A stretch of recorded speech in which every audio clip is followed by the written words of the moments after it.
सोचो अगर कल सुबह तुम उठते हो, उठने के बाद तुम्हें पता चलता है कि चैट जीपीटी पूरी तरह से बंद हो गया है, तो तुम्हारा दिमाग भी बंद हो जाएगा। सच-सच बताओ, हम ना धीरे-धीरे चैट जीपीटी के गुलाम बन जा रहे हैं। आजकल जो भी असाइनमेंट्स होते हैं, जो भी हम कंटेंट बनाते हैं या फिर बिज़नेस के आइडियाज़, सिंपली पहले हम लोग अपने आप से बनाते थे, लेकिन अब क्या सोचते हैं कि चलो चैट जीपीटी से पूछ लेते हैं। और यही धीरे-धीरे ये हैबिट इतनी नॉर्मल हो गई कि हम बिना सोचे-समझे ही सीधा स्क्रीन खोल देते हैं और चैट जीपीटी से सवाल करना शुरू कर देते हैं। स्टार्टिंग में हम सभी लोग को बहुत अच्छा लगता है। मैं तुम्हें एक स्टोरी बताता हूँ। कल एक स्टूडेंट ने मुझे बोला था, "भाई, बिना चैट जीपीटी के मुझे लगता है मैं लिख ही नहीं पाऊँगा।" उसकी बात सुन के मुझे थोड़ा-सा अजीब लगा, क्योंकि प्रॉब्लम चैट जीपीटी में नहीं है, प्रॉब्लम ये फीलिंग की है कि मैं खुद कुछ नहीं कर सकता हूँ करके। सोचो, एक टाइम था जब गूगल के बिना भी चल जाता था। फिर गूगल आया और हम सबको लगा कि इसके वजह से हम सब खतरे में पड़ जाएँगे। अब चैट जीपीटी आया है,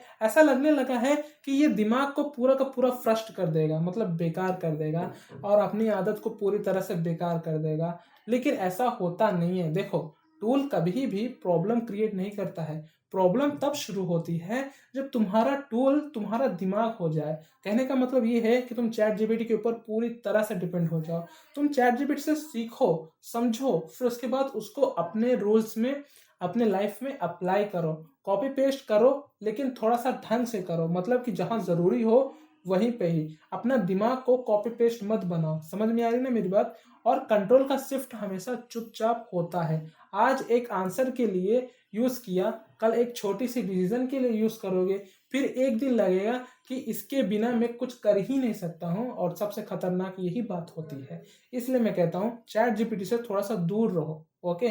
मान लो एक लड़का था जो जिम जॉइन किया, शुरुआत में ट्रेनर उसकी हेल्प करता था, वो सिखाता था कि कैसे वेट उठाना है और कैसे सही से रखना है, जो होता है।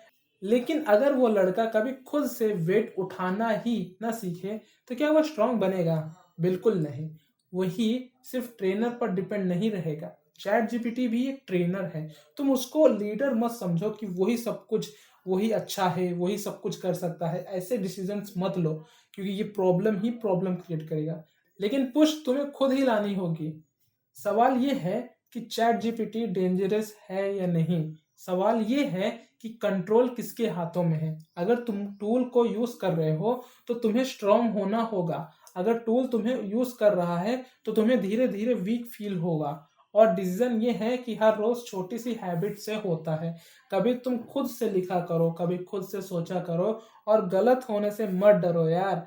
गलती से ही इंसान स्ट्रॉन्ग बनता है, शॉर्टकट से और ज़्यादा वीक बनता है। इसलिए डरने की ज़रूरत नहीं है, बस याद रखो कि दिमाग तुम्हारे हाथों में रहना चाहिए, तुम्हारी कंट्रोल में रहना चाहिए, किसी स्क्रीन के अंदर नहीं। चैट जीपीटी तुम्हारा हेल्पर हो सकता है, मालिक नहीं। अगर तुमने अपनी सोच को ज़िंदा रखा, तो कोई टूल तुम्हें कभी गुलाम नहीं बना सकता है। और अगर आज से तुम्हें डिसाइड कर लिया कि मैं टूल यूज़ नहीं करूँगा, पर आपने दिमाग बंद कर दिया, तो समझ लेना तुम ऑलरेडी जीत चुके हो।